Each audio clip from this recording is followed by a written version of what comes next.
Kyrie Irving said that they're in a peculiar place in Cleveland. Peculiar is strange or odd, and I kind of think that's appropriate. So, what do they do next? I mean, is it a Carmelo trade? Do they wait to the trade deadline? Like, they are in a peculiar place. It's weird to hear him say it, but they are in a peculiar place. I think what he means by peculiar, and I agree with you, is a perfect word choice because it's very peculiar to have an owner that gets rid of the GM, no matter how you feel about David Griffin, before the draft and free agency is about to start.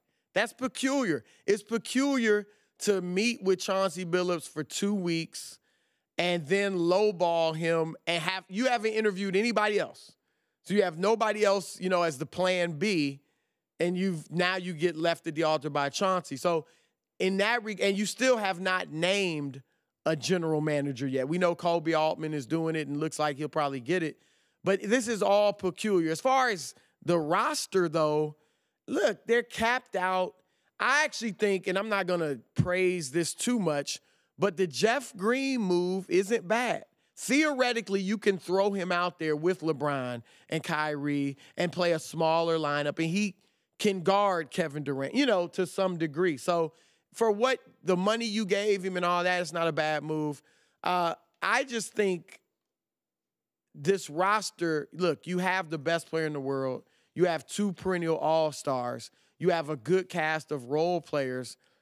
In addition to looking for other players you can add to make the team better, you also need to figure out what is the best system. And I mean from Ty Lue to LeBron James, they need to figure out what is the best system for us to play. Is it what we're doing? Maybe. But is there something else we can do? I would have liked to see LeBron James go into post more and exploit that matchup. So in addition to trying to get a Paul George, I think LeBron should be working on his post game. I think Kevin Love could be in the post more, and they should tell Kevin, look, work on your post game this summer.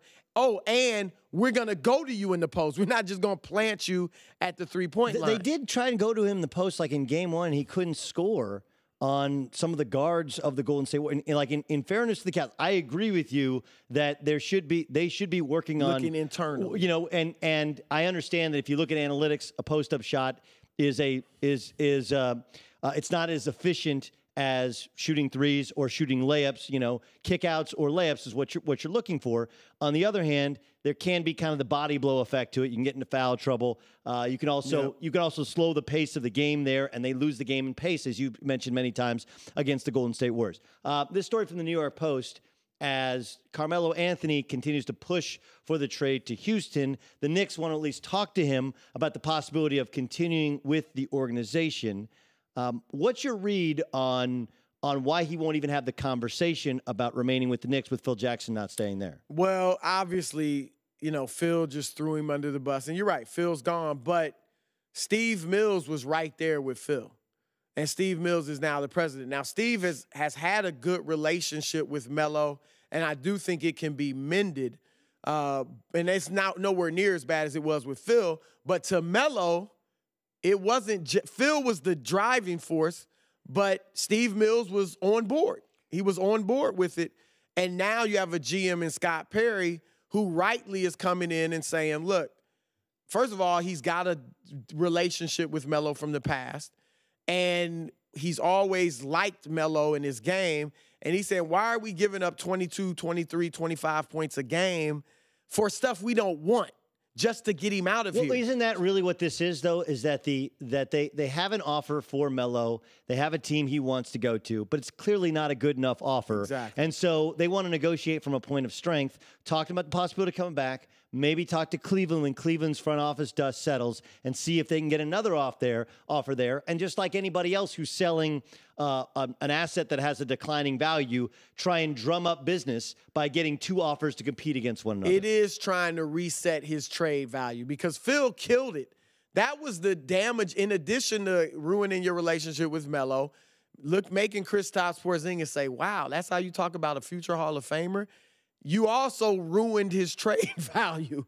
So now they're trying to build it back up again. And I'm not saying there's no way that he could end up playing in New York this year, but they are going young. They do want to build around Porzingis, and go with a young roster. So for them, if they can get what they want, draft picks, young talent, you know, maybe a veteran on a one-year deal who doesn't hurt their cap going forward, they would do it, but they've got to get his value up. I got about a minute left.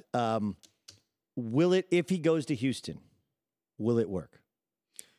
I think those three players, Harden, Paul, and Melo, would be great with like a Greg Popovich coach who's going to adjust to those players. And I think Mike D'Antoni is a very good coach. I voted for him Coach of the Year. He won it. But I've never seen him adjust. In New York and L.A., he played the same way he did in Phoenix and Houston when he didn't have the personnel for it. And so he doesn't really like the mid-range game. So now he's got not only Chris Paul's mid-range, but Melo too. So, and he doesn't like ball stoppers, and they're both ball stoppers to go along with it. It's the individual pieces aren't as good as the sum of the parts. It's the opposite of last year.